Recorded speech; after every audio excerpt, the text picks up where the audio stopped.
People doing extraordinary things to help others. If he didn't do what he did, we would have died. Heroic acts that have sometimes meant the difference between life and death. And he was just crying, "Don't let me die, don't let me die, save me, save me." Amazing acts of courage. It was just a natural reaction.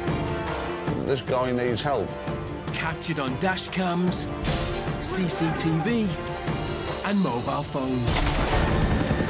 Incredible stories from the UK. He put his life at risk just to save me. And across the world. Mayday, mayday, mayday. All the people that assisted with my rescues that day are my heroes. We genuinely owe our lives to him.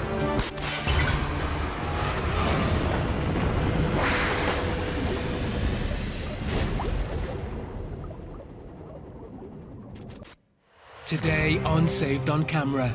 In Hawaii, a rising star in the world of volleyball takes a step too far on a hike to a waterfall. I just noticed she was getting a little too close to the edge. I couldn't see very well, and my right foot came out from under me. And she will have to fight to prove doctors wrong and keep her career. Everything that I'd worked so hard for was just gone like that in an instant.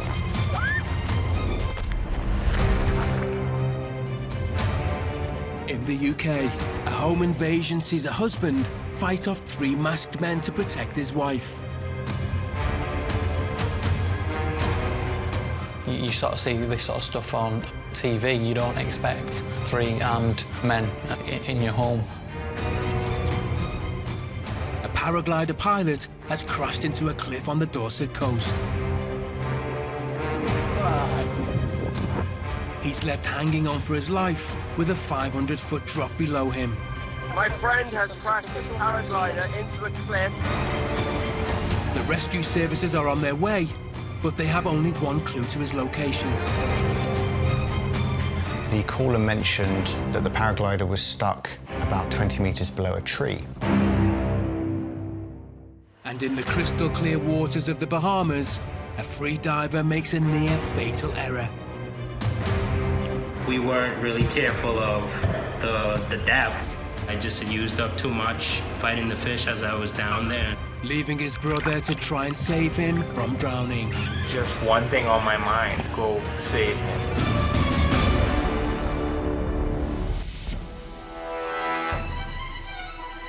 In Hawaii, a woman slips and falls down a 50-foot waterfall. Friends who witnessed the fall fear for the worst. I have to be prepared for any circumstance that I might encounter. She could be alive, she could be dead. Heather Friesen, a professional volleyball player, was based in California when an exciting opportunity came her way. I got a scholarship to play at the University of Hawaii. I'd never been to Hawaii before, and I was really excited to go. And it was there she met her adventurous friend, Austin Ackery. We just hit it off right from the get-go. We started sharing each other's stories and developing a really strong and deep connection. He was just such a happy, cheerful person that we instantly became friends, and he loved hiking, so we would go on hikes together. When Austin suggested a group of them hike the Kawau Crater Trail in Honolulu, Heather jumped at the chance. It was one that I'd never gone on before, so I was really excited, and he said that a couple other friends were coming. The Kawau Crater hike is up to the ridge of the Ko'olau Mountains.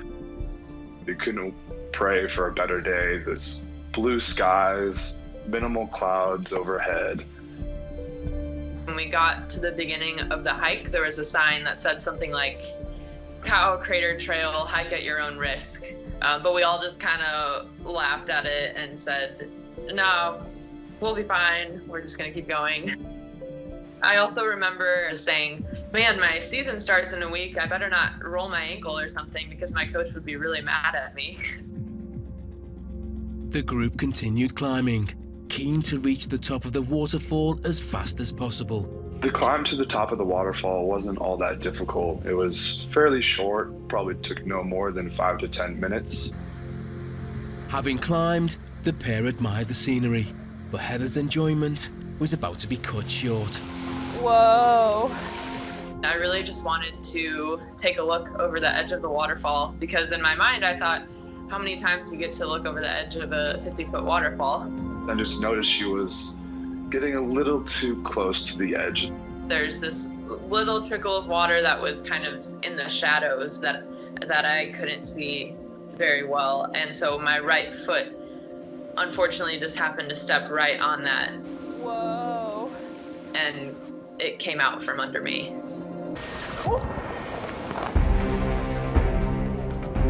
I remember looking and seeing this little ridge that I could put my left hand on. I yelled out, "Heather, hold on." I tried to grab onto that ridge, but that was too slippery as well. I remember seeing her tumble down, and it was not a pretty sight. I kind of curled up into a ball. I needed to land on my left side because I'm right-handed, so that's my hitting arm. So all of those thoughts were going through my head as I was in the free fall. I hit the rocks and then I kind of fell into the water from there. But the pool of water wasn't deep enough to break her fall. The water at the bottom of the waterfall was only about knee height. Austin raced down to the bottom. I have to be prepared for any circumstance that I might encounter when I find her at the bottom of that waterfall. She could be alive, she could be dead. But he wasn't prepared for what he found. She was standing up, and I thought that was so bizarre. How could somebody that takes that kind of fall, how could they be standing up? I just used what energy I had to stand up and walk over to the side of the waterfall.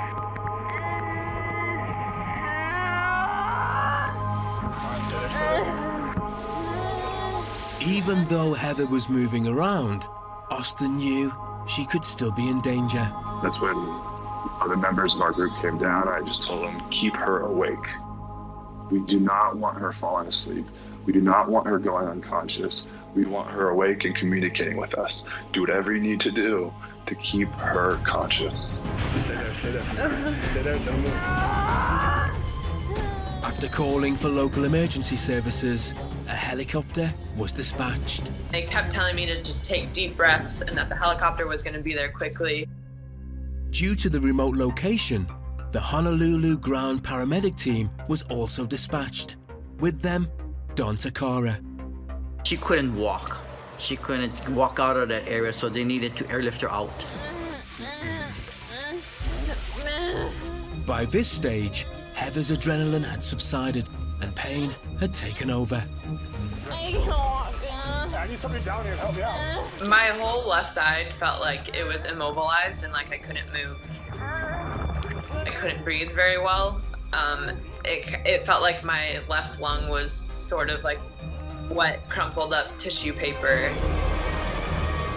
When I first heard that helicopter, I was so relieved. I just knew that I was going to get to the hospital soon and that they were going to start fixing me.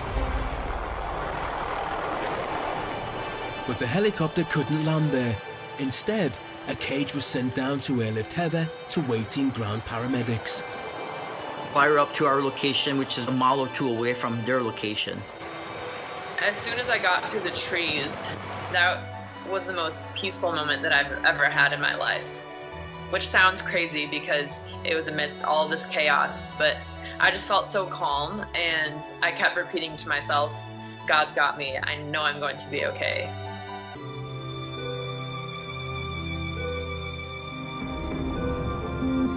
The paramedics were also surprised at how okay Heather seemed, but they must now consider internal injuries.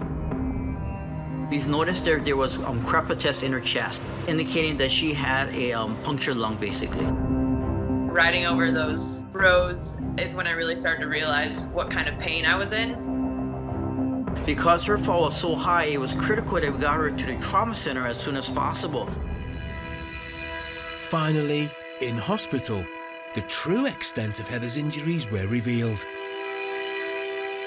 They told me that I had 10 broken ribs, a collapsed lung, and a fractured scapula, which is my shoulder blade. And I had a couple really deep wounds that they had to stitch up. With Austin now by her bedside, there was more devastating news to come.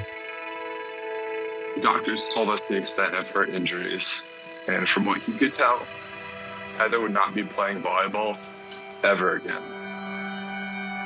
I remember being so devastated, crying really hard because, man, everything that I'd worked so hard for was just gone like that in an instant.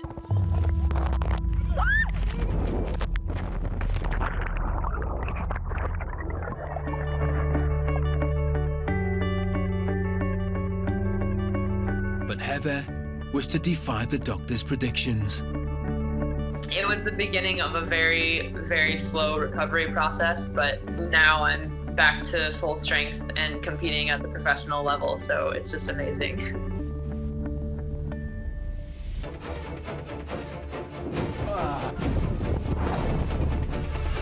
In the UK, a paraglider has crashed into a cliff with a sheer drop of 500 feet below. Catch your biscuit. He's been up there for nearly 2 hours and exhaustion is setting in. Help is on the way, but they are worried they will not reach him in time. I look at the information on my phone and it said crashed paraglider, stuck on the side of the cliff, Thorncombe Beacon. Basically, the 3 pieces of information you really didn't want to see. 28-year-old Joe Redmond is a self-confessed adrenaline junkie.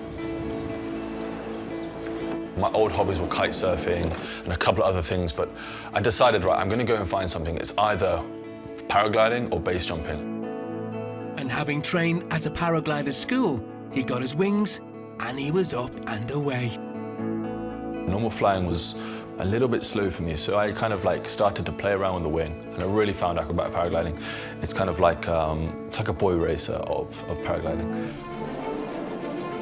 But it was his love of flying close to the wind which was to put him in grave danger when he decided to travel down for a day's paragliding with his friend Seb to the spectacular cliffs of Eat Beach in the UK. The weather was going to be really good, blue skies and blue sea. Good travel distance east and west down the coast with plenty of height and beautiful views. With high expectations for a fun-filled day, Joe was raring to go. Mentally, I was prepared for the flight. It was very simple. I wasn't doing anything new. I had just gone over places and been places I've been before. So getting my equipment out, I just made sure everything was the same. It was good to go. It was in working condition. Taking off and landing is the most dangerous part. Crashing normally equals hitting the ground badly. So yeah, taking off, I'd be pretty careful.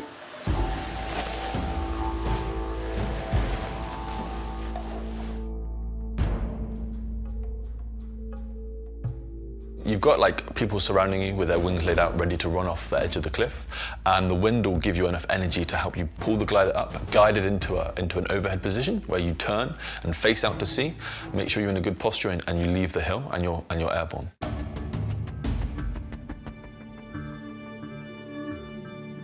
So my friend Seb had taken off before me, and he'd already managed to do a small circuit out to the left of takeoff. So when I took off, he was behind my right shoulder, and as we came out together, I looked to my right, and I can see Seb, you know, maybe 15, 20 feet up and to my right. I know, come in! We normally talk to each other in the sky, so we're flying up and down, talking and discussing, and kind of not showing off, but you're kind of enjoying your company. After an exhilarating morning in the air, Seb and Joe decided that it was time to come back to terra firma and grab some lunch. So me and Seb had both decided over lunch that it might be a good idea to try and race back to takeoff where we had initially started.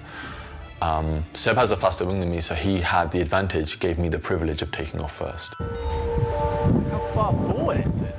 But quite quickly, Seb overtook Joe in the race, and this changed the dynamics drastically, putting Joe on a flight path to disaster. As soon as I'd realized that Seb had overtook me and I needed to make some distance, I tried to cut a few corners out of the terrain. Unfortunately, when I was flying past Thorncombe, trying to catch up with Seb, one of my instruments had fallen down beneath my seat. So in my effort to retrieve the instrument, I had gone down to pick it up, and this had led me to swing into the cliff. And when I looked up and I realized what was about to happen, I leaned away. It was too late, I was gonna hit the cliff.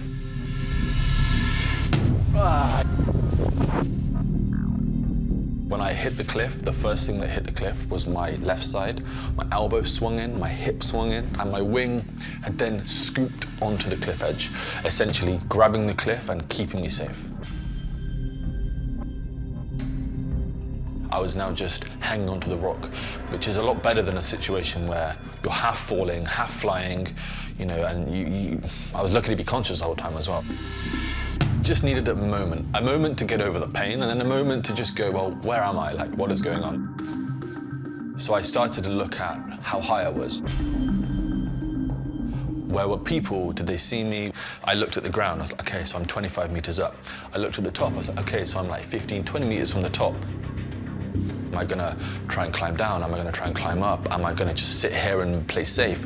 Is the paraglider about to slip and I'm gonna fall anyway?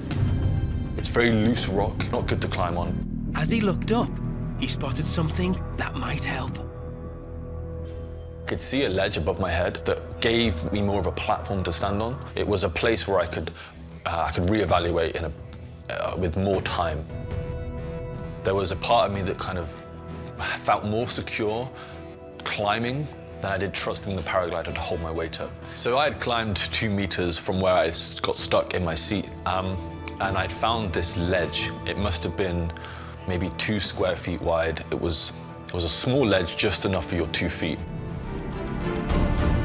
Later, are Joe's rescuers a little too close for comfort? I couldn't see it. It managed to come around the corner, and I was very aware that if it literally had flown over me, because of how delicately balanced I was, it was gonna blow me off. A young couple face their worst nightmare as masked men enter their home. By the time I'd got to the top of the stairs and looked down, I saw men in balaclavas at the back door of my property. With his wife ill upstairs and heavily outnumbered, a husband decides to fight back to protect her, no matter the cost. One of them pulled out which appeared to look like a knife to me, and then came towards me and said he's going to kill me.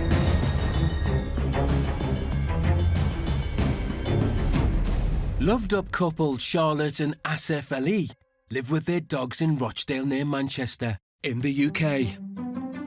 Me and Asif have been together for 11 years, married 8 years this year.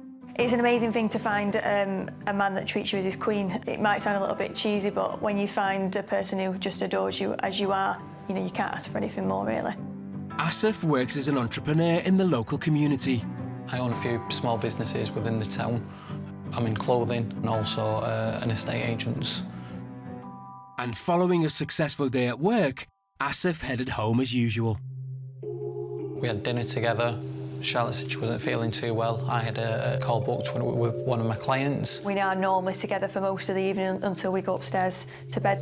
It was unusual that I wasn't with Asif downstairs in the property that night. So I went upstairs and thought I'll put some TV on first and just relax, and then I must have just drifted off. While Charlotte rested upstairs, Asif began his video call to his clients, Carla and Jamie Showett. Hi Asif, how are you doing? Nice to virtually meet you at last. We were on the call for about an hour, both of us with Asif. He was sat in his kitchen and he had the dogs in the background. 9:15 in the evening, the dogs started barking. We had the patio doors open so the dogs could just freely come in and out of the patio. But soon the dog's barking was to turn from playful to panicked. When the dogs hear a noise outside, they run out and bark, but this bark was totally different. They'd run out, barked, and then sprinted back into the house, and then aggressively barking like I've never heard anything like it. And suddenly, mid-sentence, Asif just pushed his chair backwards, stood up with a kind of puzzled expression for a split second, and then launched himself over the table. Asif? And nothing could prepare Asif for what he was about to face. I expected it to be foxes, but, you know, I walked around the corner and someone stood there head to toe in black. Charlotte also quickly became aware of the strange noises downstairs. Woke up to the dogs barking. Got up out of bed, and by the time I'd got to the top of the stairs and looked down, I saw men in balaclavas at the back door of my property. With no time to consider a plan of action, Asif launched himself towards the intruders. My first instinct was to protect my wife, so I just went in towards him. He threw a punch, which I ducked my head, and then I just literally laid into him. With the video call still connected, Carla and Jamie could only listen in shock as the drama unfolded. Okay, Asif, hello? We couldn't really see a lot, but we could hear everything. Well, it started off with, what are you doing? Why are you here? What's going on? And then it was just confusion, everyone shouting at the same time. Very confusing for us. We just stood there staring at the screen, just saying to ourselves, oh my God, oh my God. And the situation was about to turn even more dangerous for Asif. Pinned this one man against the wall, and with the corner of my eye, I seen another one walk in. So, still holding the first man, I sort of flew into the second one. At this point, I turned, shouted up, Charlotte, phone the police and barricade yourself in. I went into the back bedroom, I closed the door behind me and phoned 999. Meanwhile, downstairs, things were going from bad to worse as he was becoming heavily outnumbered by the intruders. I had the one pinned, and then the second one, I managed to grab him as well, and that's when I seen the third one come through the door. It was just surreal, you know. You sort of see this sort of stuff on a film, you know, on the TV. You don't expect to be facing, you know, 3 armed men in your home. So I sort of let go of the 1 and 2 and 3 punches at the third one. For Carla and Jamie, it was like a real-life horror film, and they felt helpless. What do you want to do? Do you know where they live? Where they live? Hold on, let me just check quickly. You could tell that there was actually a physical fight. Yeah, there was sounds of scuffle, footsteps banging. It felt like we were powerless to help them. Charlotte had managed to call the police, but all they could do was wait in terror as the fighting continued. I told them the address and said, there's 3 men with balaclavas that have just entered my home. All that was going through my mind was that something was going to happen to Asif, and, you know, that itself is enough to, you know, terrify you. And we didn't know what happened to Asif, whether he was still alive.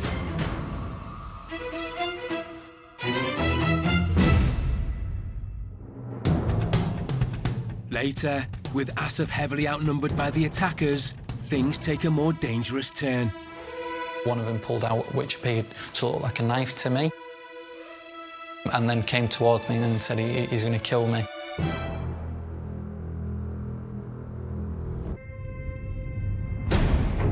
While trying to bag a prize fish, a spear diver in the Caribbean started to get into trouble. I was making my way up back to the surface, and that's when, you know, everything went wrong. His brother, also in the water, knew he had to do everything he possibly could to save his life. He's gonna drown if I don't get him. Just go and save him. I'm just like, Danny, breathe, Danny, breathe. Breathe, Danny! Breathe, Danny!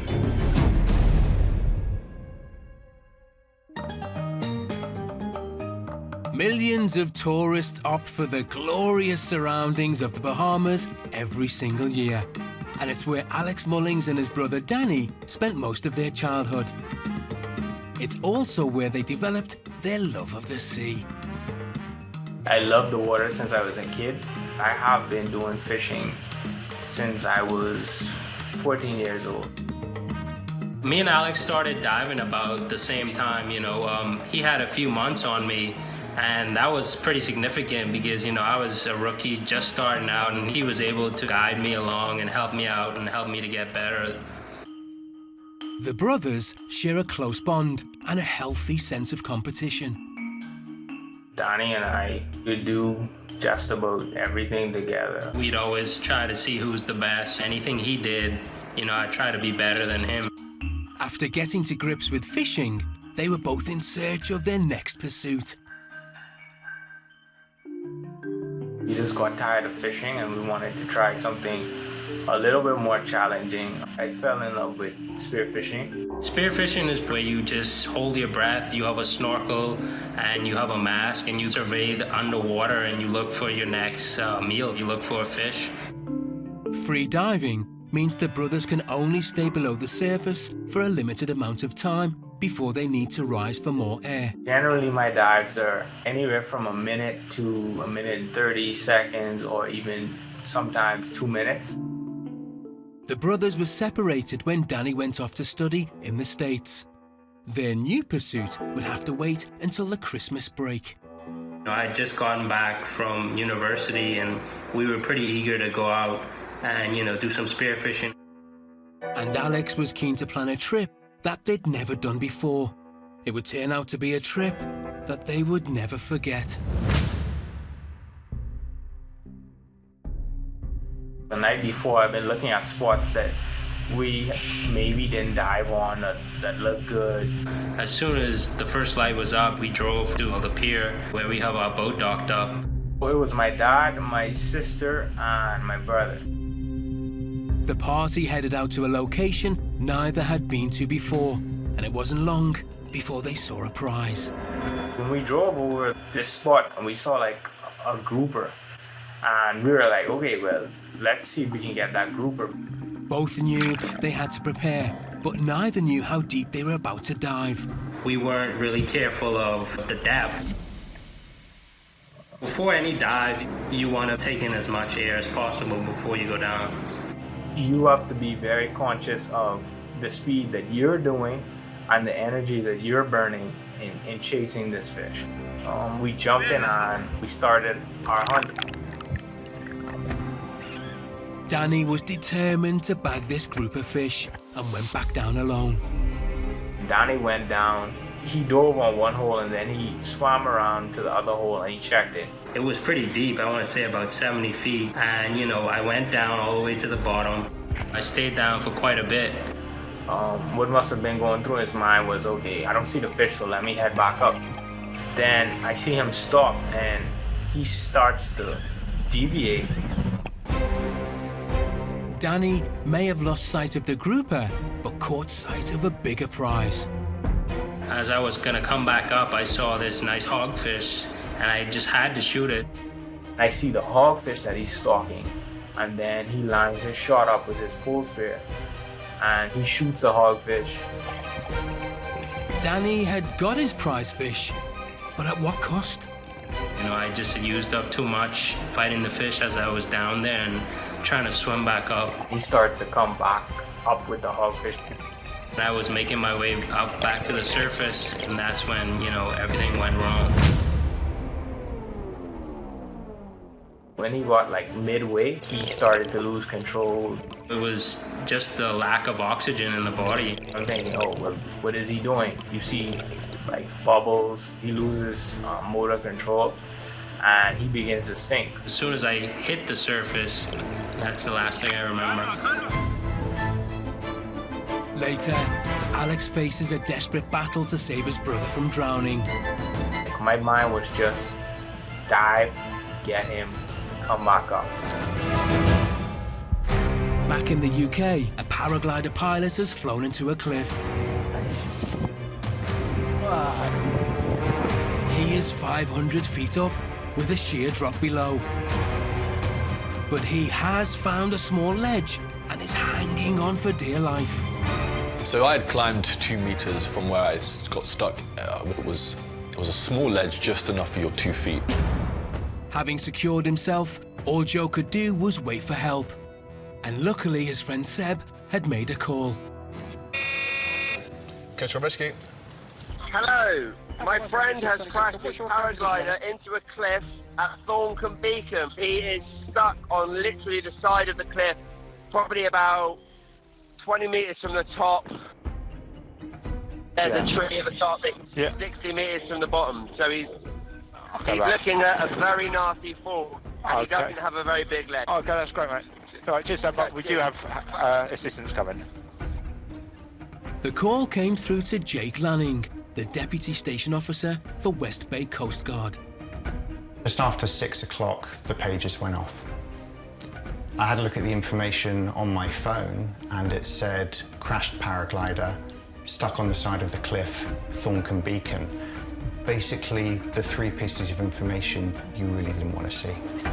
The Coast Guard tasked 2 teams to respond. That was West Bay team and the Lyme Regis team, and they'd also tasked a Coast Guard rescue helicopter.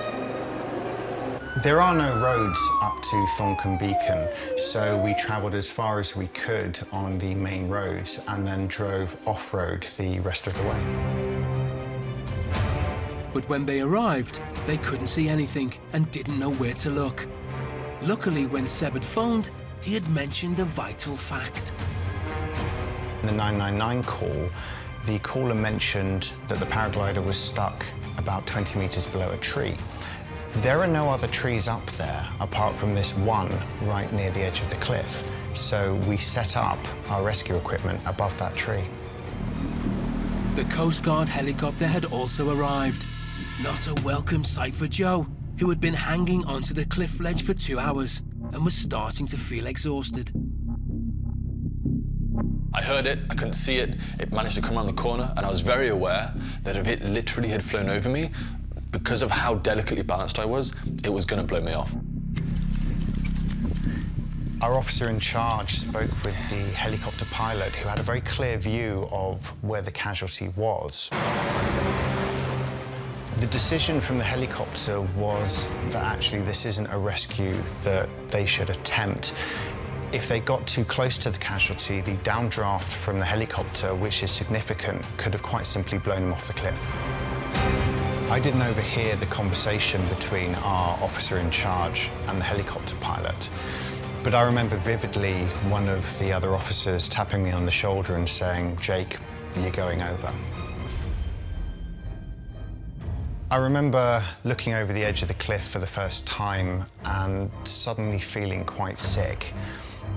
I guess the enormity suddenly hit me of what I was about to do.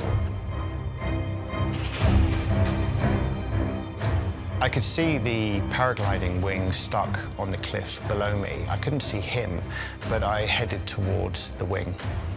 Arrived at the wing, I couldn't see him. I didn't know exactly where he was, but an officer on the radio kind of gave me a rough idea.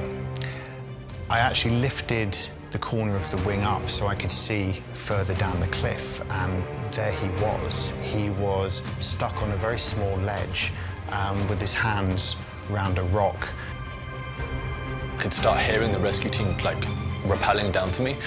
I could hear Jake before I saw him, and he actually had climbed over my paraglider and had moved it out the way to say hello. What surprised me about this casualty was he was very calm. I shouted down to him, "My name's Jake, I'm with the Coast Guard. Don't move, I'm going to come down to your location." But they were not out of the woods yet, and after hours clinging on, Joe's calmness was cause for concern. We sometimes see something called rescue collapse, which is where a casualty can relax in those moments before rescue when they think they're about to be saved, and sometimes things can go wrong. We have a piece of equipment called a rescue harness, which is basically a big strap that wraps around your body under your arms and connects them into my system. Had I moved too quickly, there's a possibility that I could have actually pulled him off of the ledge. There's a moment where I have to let go of the rock I'm holding and essentially hold on to Jake. But yeah, for a split second, my weight shifted off the rock. It's that feeling of, okay, like, this is it. There was quite an uncomfortable moment where I had to move him off of the ledge he'd been standing on so that he was effectively hanging in front of me with his full weight on the ropes. At that point, I was able to fully connect the leg straps which complete the harness, ready for his journey back to the top of the cliff. At the point where we are ready for recovery, the officers who'd been keeping a watchful eye at the top of the cliff fitted a winch recovery system and were able to physically winch us back to the top of the cliff.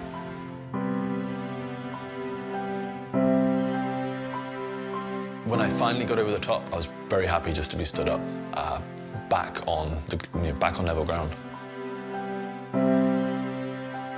When we reached the top of the cliff, it was pure elation. It wasn't just me involved in this rescue. There was a whole team of people working very hard at the top of that cliff to bring this gentleman to safety. What was more amazing is that Joe escaped with only minor injuries. He knows that the outcome could have been very different and will be forever grateful to those who saved him. I'm really thankful for the Coast Guard team to rescue me. It's really important to have these teams help people like me. In the waters off the Bahamas, a free diver got into serious trouble on a spearfishing trip with his brother. I was making my way up back to the surface, and that's when, everything went wrong. Having lost consciousness, his brother rushed to save him from drowning. Just one thing on my mind, that was, go save him. I'm his dive partner. He's gonna lose consciousness, he's gonna sink, and he's gonna drown if I don't get him. Just go and save him. I dove down for him, and my mind was blank. My mind was just dive, get him, come back up. Alex, he immediately pulled me back up to the surface. And once I got him up, then I started to try to get him to react. So I took off his mask on his face, and I started to talk to him, breathe, breathe. Breathe, Danny! Breathe, Danny! Danny, breathe! Danny, breathe! I'm just like, Danny, breathe, Danny, breathe. Eventually, he takes a breath. The last few times he maybe shouted to breathe, I kind of subconsciously heard it. And I think that's what kind of triggered me to start breathing again. Breathe, breathe, what? Breathe, breathe, breathe, breathe, breathe, okay. Breathe. Once Danny regained consciousness, a lot of feelings hit me. Adrenaline definitely hit me. I could have just lost my brother. What could have happened if we both, passed out? What if I wasn't able to get him? But Alex still had a job to do. He needed to get him to safety. I swam him back to the boat. I took the hogfish from him, and then I passed it to my dad that was on the boat. I tried to compose myself. My dad and my sister were all shaken up, my brother as well. So, we called it a day after that, and I immediately went to the hospital. Danny may not have drowned in the sea, but he wasn't out of danger yet. So we were scared that he could still drown within 24 hours. I was more fearful of the secondary drowning, which is basically your lungs are so filled with water that even though you're breathing, they're still not absorbing enough oxygen. They did x-rays and stuff like that to see if there were any water or something in the lungs. Because I was like, okay, I did my job, but now, he's gonna die. That was more fearful to me than the incident occurred. I got the all clear, but I still stayed in the hospital for a few days just to make sure that everything was good. The drama of that day seemed to affect Danny the least. I wasn't really traumatized by the experience. I think it was more my brother and my dad and my sister. Every time I dive, they would always be on the lookout even more after the incident happened. It took me a while to actually compose myself, not just that day, but it took me quite a few months to actually regain that composure that I once had. But the event has had an impact on both brothers. I think things happen for a reason, and that definitely happened for a reason. I think it made us more safe divers, and he definitely learned his threshold that he shouldn't go over. I'm thankful towards my brother that he was there that day and at the right place at the right time. He got me back to regain my consciousness and helped me back up to the surface. I mean, only the worst could happen if he wasn't there and he wasn't paying attention. I probably wouldn't be here today, you know, to tell the story.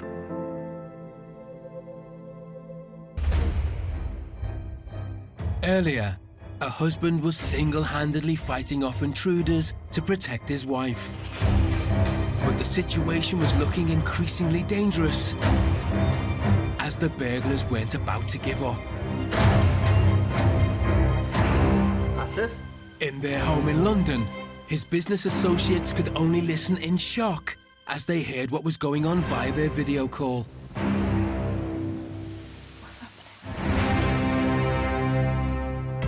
The police had been called, but until they arrived, Asif was on his own, fighting off the intruders. I didn't expect me to, turn around and starting to fight with them. I never even thought about for a second of my safety. It was all to do with my wife. And it looked like his one-man defense was working, as the attackers seemed to be almost out of the house. First one, he didn't want to know. He was like cowering against the door. And they then retreated to see what they were going to do next. But they weren't giving up yet, and things were about to turn even more threatening. At that point, I was trying to shut the patio door closed. One of them held it open on the other side, and then one of them pulled out, which appeared to look like a knife to me, and then came towards me and said he's going to kill me.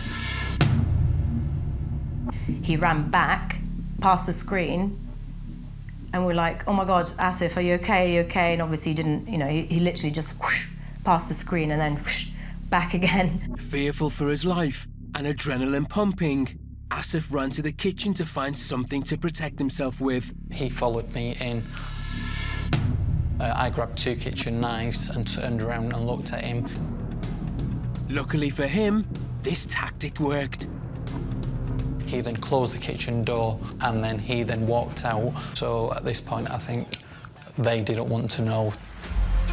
But the men weren't about to leave quietly as they attacked again. 2 of them holding big bricks. One of them dropped the brick and then he ran off first. And then the other one who was holding the brick threw it at the patio door. Fortunately for us, we have got protective glass, so it's not come through, but should that have been any normal glass, that would have come through and probably knocked me out. Upstairs, Charlotte was panicking about what might be happening.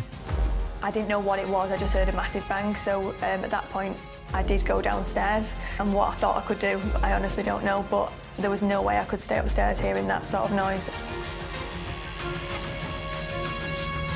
As I've gone outside to see where they've gone, Charlotte had come down the stairs, so she then somehow appeared outside, and I just sort of was pushing her to go back inside to make sure she was safe. It was a sigh of relief completely that I could see Asif, stood up. He was absolutely fine and unharmed, and I was still on the phone to the police trying to get the story across and communicate as well at the same time. But there was a complication, meaning help hadn't reached them yet. Unfortunately for us, the police went to the wrong address because so many different neighbours had phoned because the screaming and shouting was so much that no one knew where exactly it was coming from. While they awaited the police, the community rallied round the couple. The next door neighbours came round to check that we were okay, and then another neighbour visited as well. But it was reassuring that people had come round and they do care. And there were still 2 other people anxious to know if the couple was safe. And I could hear the Skype calls, is everything all right, is everything all right? And then I realised the call was still going, so I just sort of said, I'm going to have to come back to you. Once the call was ended, what happened to them? We didn't know whether the people had left or if Charlotte was okay. Obviously, Asif had been okay enough to come and switch off the call. It was just insane, and we could hardly sleep that night, really. When the police finally arrived, when we watched the footage back and showed them, they said well done to Asif, for what he did. But when they could finally take stock of the terrifying ordeal, It hit home for the couple just how lucky they were. All that kept going through my mind is that it could have ended up in such a different way, and I could have lost my husband over it, but so courageous at the same time that he put his life at risk just to save me. That I've been in the street and I'm walking down the street and 3 blokes come at me, I'd probably turn around and run. But if they've come into my home, my wife's there was nothing, you know, whether there were going to be 5, 6, 7 of them. There was never going to get past me to hurt my wife. Belongings can be replaced, people can't. I was upstairs, helpless, and he just wanted to make sure that no matter what happened, nobody came anywhere near me.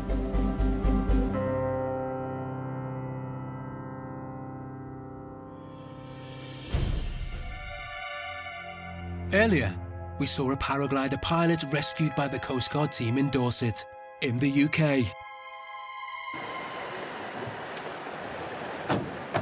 A year later, and Jake and the team from the West Bay Coast Guard are about to meet up with the man they saved that day for the first time. Really good to see you too. Cool. How long has it been? Like a year now? It's been a year. Has it actually been a year? Let me introduce you to Gemma. Yeah, Gemma. Yeah, Hi. Gemma operated your main line that day. Did she? Alan operated the safety. Alan. Nice to meet you. This is Rob, our senior nice coastal officer who's responsible for our training. That was the first time that I've rescued someone who was precarious. And I said to the guys earlier, that was the calmest casualty that I ever could have wished for. We've done quite a few cliff rescues before, mainly of dogs. But this is the first time I've been involved with someone in such a precarious and life-threatening position. You came, you like, hey, can I move this? I was like, yeah, you can move the paraglide. Like, you had to like peek underneath, you remember? Yeah, I couldn't see you until I lifted that wing. I remember looking through and you were literally both hands around the rock. Yeah, good to have a guy with a rope come down and get you. Well, thank you very much. No, our pleasure. Meeting up with Joe has reinforced to Jake the reason why he volunteers. I think it's a great privilege to be able to help anyone who is in danger, and it makes you feel incredibly proud. But the accident hasn't put Joe off flying, and he didn't waste time getting back to the sport he loves.